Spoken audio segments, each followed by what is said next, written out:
¿Te has preguntado alguna vez qué tanto te podría costar no entender a fondo la Ley General Tributaria? Más que un simple dolor de cabeza, los errores podrían sabotear toda tu carrera. Si sientes que estás atrapado en un ciclo sin fin intentando dominar la Ley General Tributaria, este mensaje es especialmente para ti. Enfrentar decisiones fiscales con la duda sobre si realmente comprendes la legislación puede ser desgastante.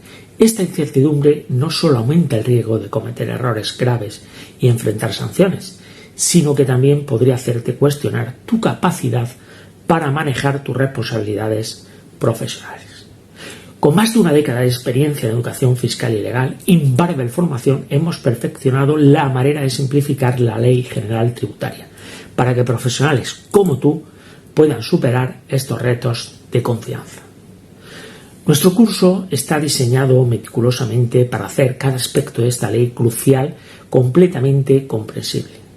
Por tan solo 97 € obtiene acceso a más de 20 horas de contenido detallado y un año completo de acceso a nuestra plataforma educativa.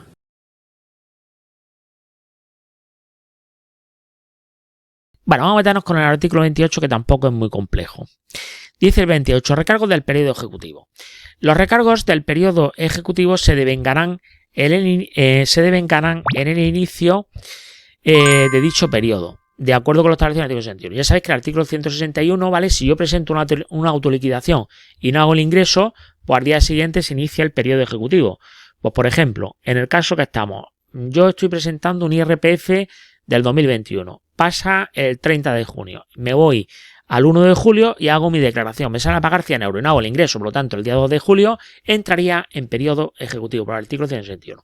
O también imaginaros con el ejemplo del recargo. Imaginaros que ellos me notifican la liquidación del recargo, ¿vale? Me lo notifican, por ejemplo, el día 1 de agosto. Yo tengo de plazo hasta el 20 de septiembre. Imaginaros que se pasa el 20 de septiembre y no hago el ingreso hoy. Por lo tanto, al día siguiente, el 21 de septiembre, por una liquidación de la administración, entraría en periodo ejecutivo, ¿vale? Los recargos del periodo ejecutivo son 3. Recargo ejecutivo, el recargo de apremio reducido y el recargo de apremio ordinario, ¿vale? El recargo, dichos recargos son incompatibles entre sí, quiere decir que si se practica uno no se puede practicar otro y se calculan sobre la totalidad de la deuda no ingresada en periodo voluntario, ¿vale? Por lo tanto, cuidado con esto. Si aplico el recargo ejecutivo, no se puede aplicar el recargo de apremio reducido o viceversa, ¿vale? El recargo ejecutivo será del 5% y se aplicará cuando se satisfaga la totalidad de la deuda no ingresada en periodo voluntario antes de la notificación de la providencia de apremio. Ya sabéis que la providencia de apremio está en el 167, se inicia con la notificación de la providencia de apremio, ¿vale? Por lo tanto, en ese caso, ¿vale? Pues entraríamos en sería el recargo ejecutivo. Si te notifica la providencia de apremio, pues eso abre el plazo del 62.2. Entraríamos en el tercer punto, que sería el recargo de apremio reducido del 10%. Y se aplicaría cuando se satisfaga la totalidad de la deuda no ingresada en periodo voluntario y el propio recargo antes de la finalización del plazo previsto en el apartado 5 del artículo 62 de la ley para las deudas apremiadas. Cuidado, que tanto el apartado 2 como el apartado 3 te habla de ingresos totales. Quiere decir, si no se hace el ingreso total, evidentemente no se aplica ese recargo porque el resto de la deuda continúa hacia adelante. Por lo tanto, según cuando se pague, pues evidentemente se le aplicaría un recargo, se le aplicaría otro, según el tramo, porque ya hemos visto en el punto 1 que dice que son incompatibles, no se pueden aplicar dos a la vez. Y luego, por otro lado, el apartado 4, y ahora pongo un ejemplo, el recargo de apremio ordinario será del 20% y será aplicable cuando no concurren las circunstancias a las que se refieren los apartados 2 y 3 de este artículo, ¿vale? Bueno, voy a poner un ejemplo para que se entienda. Siguiendo con el ejemplo que estamos viendo aquí en el vídeo, ¿vale? Vamos a suponer que estamos con la declaración del IRPF del 2021, ¿vale? Se supone que hay que presentarla el día 30 de junio del 2022. Se me pasa el plazo y lo presento el día 1 de julio del 2022. Sale a pagar 100 €, ¿vale? Vamos a suponer, ¿vale? Que yo no hago el pago. El día 1 de julio presento mi declaración y no hago el pago. Vale, pues por el artículo 161, una autoliquidación, al día siguiente, el día 2 de julio, entraría en periodo ejecutivo. Y aquí pues tenemos 3 tramos. Imaginaros que todavía no me han notificado la providencia de apremio. Si yo hago el pago, por ejemplo, el día 3 de julio, antes de que me notifiquen la providencia de apremio, pues evidentemente me aplicaría el recargo del periodo ejecutivo del 5%, ¿vale? Vamos a suponer que yo recibo la notificación en la misma situación, vamos a suponer que recibo la notificación de la providencia de apremio el día 1 de agosto, ¿vale? El día 1 de agosto, por lo tanto, como se supone que sería del 1 al 15, se aplicaría el 62.5. Sería hasta el 20 de agosto. Si yo hago el pago total, tengo que hacer el pago total, ¿eh? Si no, me voy al recargo del 20%.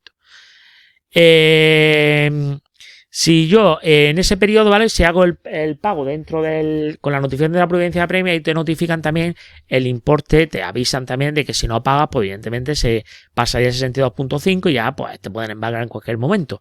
Pero bueno, en ese caso te liquidarían con el 10%, ¿vale? Cuidado con esto, imaginaros que en el ejemplo en el cual estoy diciendo, ¿vale? Vamos a suponer, ¿vale? Que a mí me notifica, o sea, que yo hago un pago el día 5 de julio, hago un pago, tengo que pagar 100 euros y solamente pago 50. Y me notifican el 1 de agosto, como no he hecho un pago total, me notifican el 1 de agosto la notificación de la providencia de apremio. Como no he hecho un pago total, en ese caso me aplicarían un 10%, ¿vale? Sobre los 100 euros que he dejado, que se supone que dejé de pagar, ¿vale? Cuidado con eso porque habla de ingresos totales. Ojito con el dato. Y luego vamos a suponer, ¿vale? Que se me pasa el ejemplo que tengo, me notifica la providencia de apremio el día 1 de agosto, se pasa el 62.5, ¿vale? Y yo hago el pago, por ejemplo, el día a finales de agosto. Ya se me ha pasado el 62.5, por lo tanto, en ese caso, me aplicaría el 20% más los intereses de demora del inicio del periodo ejecutivo.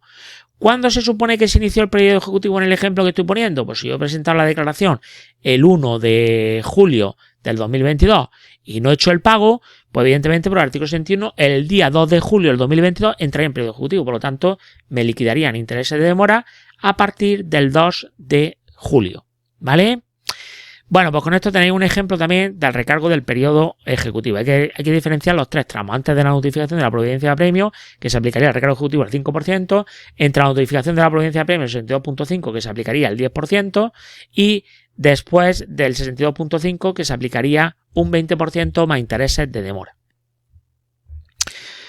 Vale, luego en el apartado 5 dice el recargo de apremio ordinario es compatible con los intereses de demora. Solamente cuando se aplica el 20%, ¿vale? Pues evidentemente se puede aplicar los intereses de demora, que es después del plazo del 62.5. Cuando resulte el sigilo y el recargo ejecutivo, el recargo de apremio reducido, no se exigirá intereses de demora devengado desde el inicio del periodo ejecutivo. O sea, con los dos primeros, el recargo ejecutivo y el recargo de apremio reducido, no se aplican intereses de demora. Es a partir del 62.5. No se devengarán los recargos del periodo ejecutivo en el caso de deudas tributarias de otros estados o entidades internacionales o supranacionales, cuya actuación recaudatoria se realice en el marco de la asistencia mutua, salvo que la normativa sobre dicha asistencia establezca otra cosa. Por lo tanto, cuando estamos aplicando la asistencia mutua, en esos casos no se devengan los recargos del periodo ejecutivo. Bueno, si queréis completar esto, pues se puede completar con el artículo 69 del Reglamento General de Recaudación. Y hasta aquí nuestro vídeo de hoy. Por lo tanto, espero haber aportado valor y nos vemos en los siguientes vídeos. Chao, gracias y millones de gracias.